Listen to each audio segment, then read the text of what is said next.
may nare-reopen na unit. Ba't nga ba may nare-reopen? Ilan lang po sa mga dahilan dyan. It's either nag-transfer ng unit, nagkaroon ng change of heart yung kliyente, hindi na ituloy, nag-upgrade ng unit, okay, nag-iba ng plano, maraming dahilan, no? Pero every time na may nare-reopen sa isang project na sold out na, ay isang pintuang nagbubukas na oportunidad para sa ibang kabayan ka-updates natin.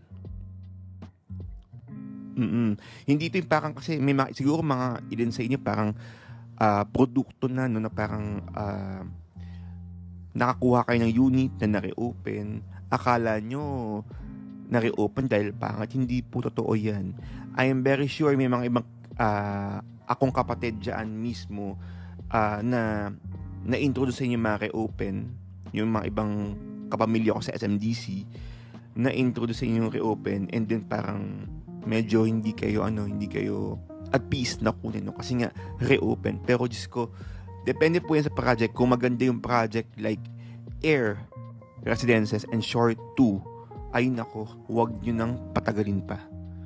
Oo, binanggit ko na yung dalawang project, diba?